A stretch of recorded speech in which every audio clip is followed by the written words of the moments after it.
عليكم، مرحبا بكم اخواتي من جديد في قناتي فاطمه كويزين. ان شاء الله تكونوا كامل بخير بصحه جيده. لكم اليوم فيديو جديد وكيكه جديده ان شاء الله راح تنال اعجابكم تستفادوا منها، وهي عباره عن خلطه للكحه والسعال المزمن عند الكبار وعند الصغار. ستفيدكم جدا باذن الله بمكونات جد مفيده رائعه جدا، في عندها يعني فوائد عديده للجسم وللبشره، سنتطرق اليها اليوم باذن الله. المكون اللي راح نستخدمه لليوم بإذن الله هو زيت الحبة السوداء. زيت مفيد جدا، لديه فوائد عديدة جدا متنوعة. اليوم إن شاء الله سأعطيكم فكرة ووصفة لعلاج الكحة والسعال المزمن عند الكبار وعند الصغار بإذن الله. بالنسبة لهذا الزيت تجدونه عند العطارين متوفر، ويعني الفوائد تاعو عديدة ومتعددة بإذن الله. راح نديرو فيديوهات أخرى على هذا الزيت. نحتاج بإذن الله هذا الزيت حبة سوداء، ونحتاج إلى عسل الحر، عسل النحلة.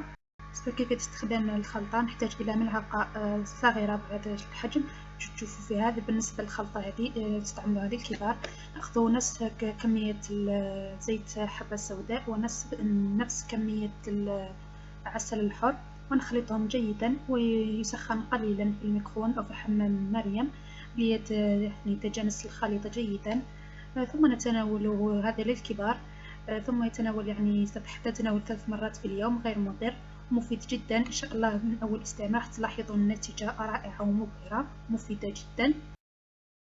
أما بالنسبة للأطفال الصغار ما فوق العامين حتى عام ونصف يمكنكم إعطائهم هذا الخليط. لكن بالنسبة للكمية، مثلا نأخذ ملعقة من العسل، نضيف لها قطرة أو قطرتين فقط من زيت الحبة السوداء، لأنه قوي فقط.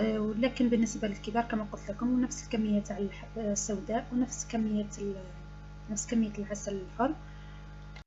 بالنسبة للصغار يمكن أخذها فقط في الليل، ملعقة في الليل ملعقة عسل، نضيف لها قطرتين من زيت الحبة السوداء، ويسخن قليلا يدفى، ثم يتناول في الليل قبل النوم. إن شاء الله ستلاحظون النتيجة رائعة بإذن الله. هذه هي الوصفة لنهار اليوم. أي استفسارات أي تساؤلات اتركوا لي في التعليقات وسأجيبكم بإذن الله. أترككم في رعاية الله وحفظه، والسلام عليكم ورحمة الله تعالى وبركاته.